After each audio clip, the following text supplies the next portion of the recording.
shi wani da ya kira ni ya ce min malam ina jin daɗin zoben nan da na sanya a hannuna, wallahi ina jin canji a jikina kace-kace wanda ban san su ba, dama ina jin su a jikina.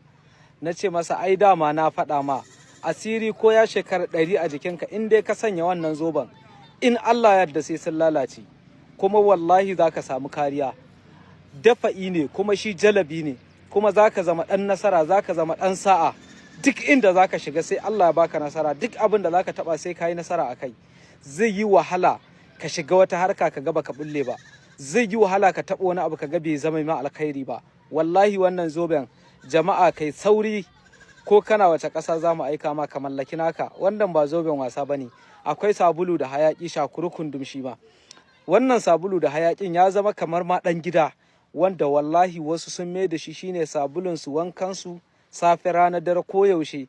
To me za ka samu kariya, za ka samu buɗin harkoki, za ka samu dafa'i, za ka samu farin jini, kasuwarka ba za ta tsaya ba, komai naka ba zai tsaya ba. To me yasa ba za ka na amfani da shi ba?